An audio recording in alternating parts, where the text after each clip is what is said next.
Olá, sejam todos bem-vindos a mais um episódio sobre livros renomados no mundo cristão. Hoje iremos falar sobre mais um livro incrível. Vamos mergulhar hoje em Cristianismo Puro e Simples, do C.S. Lewis, um pensador gigante do século XX, né?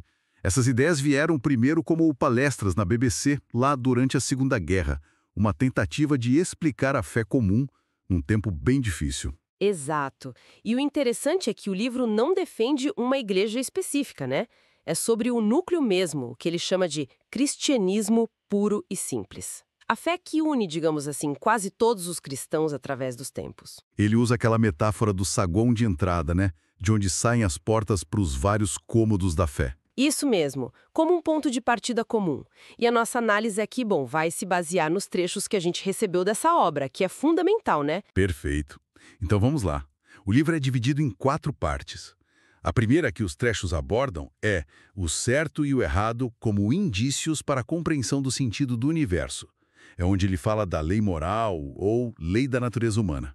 Sim, ele começa por aí. Argumenta que todos nós temos uma noção, quase que instintiva do certo e errado, um padrão de comportamento que a gente espera dos outros, sabe? Mesmo que a gente mesmo não siga sempre. É verdade. A gente vive apelando para isso nas discussões, né? Isso não é justo, como você faria se fosse com você. Exatamente. E ele diferencia isso de ser só um instinto. Às vezes a lei moral manda a gente ajudar alguém, e contra o instinto de se proteger, por exemplo. Entendi. E também não seria só convenção social, tipo algo que a gente só aprendeu culturalmente. Ele argumenta que não, porque existe uma semelhança muito grande, né, entre os códigos morais de civilizações super diferentes, antigas.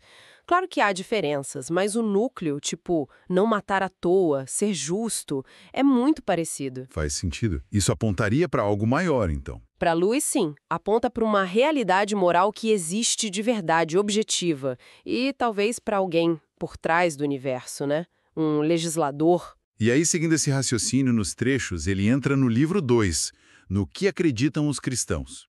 Explora as ideias sobre Deus. Isso, ele contrasta a visão cristã, onde Deus é o criador, separado do mundo, com o panteísmo, onde Deus é o mundo, mais ou menos. E introduz aquela ideia um pouco sombria, né?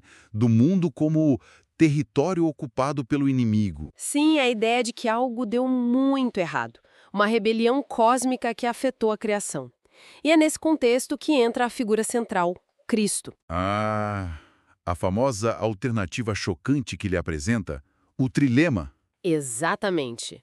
Ou Jesus era quem ele dizia ser, o Filho de Deus, ou ele era um lunático completamente louco, ou então algo pior, um mentiroso, um impostor. E a opção de ser só um grande mestre moral. Luiz argumenta que essa opção não se sustenta, por causa do que Jesus afirmava, como ter autoridade para perdoar pecados, algo que só Deus poderia fazer. Então, ser só um bom professor não bate com as afirmações dele mesmo, segundo Luiz. Entendi. E a morte e ressurreição se tornam o ponto central disso tudo. O ato de Deus para consertar as coisas. Exato, a redenção. Aí, o livro 3, que também aparece nos trechos, foca na conduta cristã, como viver essa fé na prática. Ele divide a moralidade em 3 partes, né? Isso.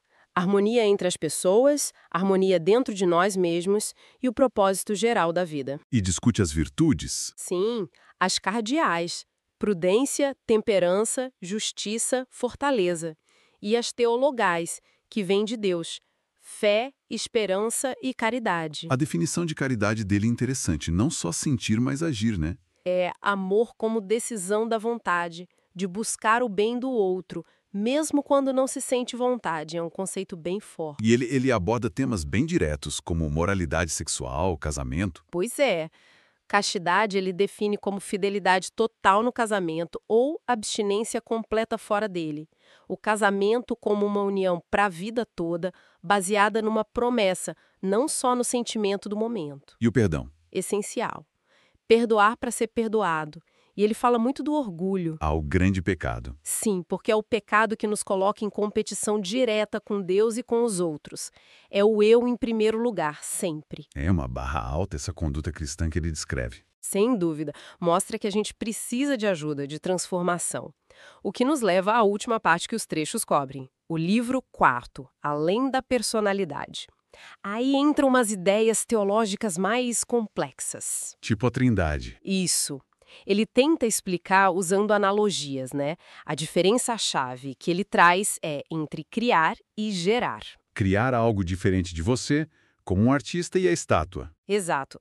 Deus cria o universo, nos cria com vida biológica, que ele chama de bios, mas Deus gera o Filho. Gerar alguém da mesma natureza que você? Isso. O Filho compartilha a mesma vida divina, que Lewis chama de Zoé, a vida espiritual, eterna. E a Trindade seria essa realidade mais profunda de Deus, um ser em 3 pessoas. E a vida cristã seria, então, Ser atraído para dentro dessa vida trinitária. Através de Cristo, a gente recebe essa vida Zoé. É o que ele chama de bom contágio. deixar de ser soldadinho de chumbo para se tornar uma criatura viva de verdade, com essa vida espiritual. Exatamente. Não é só imitar Cristo por fora com o nosso esforço que falha. É ser transformado por dentro pela vida dele agindo em nós. É se tornar de fato filho de Deus. Uau! Então, resumindo o percurso que esses trechos mostram, Lewis parte da nossa experiência comum da lei moral. Sim, que aponta para um legislador, Passa pela identidade única de Cristo e o que ele veio fazer. confronta a gente com o padrão da conduta cristã, mostrando nossa necessidade. E finalmente oferece a solução. Essa transformação radical, participar da vida divina, Zoé. Exatamente. É um argumento que busca ser lógico, racional, mas que no fim nos chama a reconhecer nossa necessidade e a nos abrir para essa ação transformadora de Cristo. Um chamado à humildade, ao perdão e à esperança de nos tornarmos essas novas criaturas. Muito bom. Olha, fica uma reflexão importante, né? Se essa lei moral realmente existe dentro de nós, como Lewis argumenta, como a gente se sai quando se compara com ela? E o que isso diz sobre a nossa necessidade de algo ou alguém além de nós mesmos? Bom, pessoal, é isso por hoje. Muito obrigado por terem participado conosco nessa análise. Não se esqueça de se inscrever em nosso canal e ativar o sininho para não perder os próximos. Fiquem todos com Deus e até a próxima. Tchau!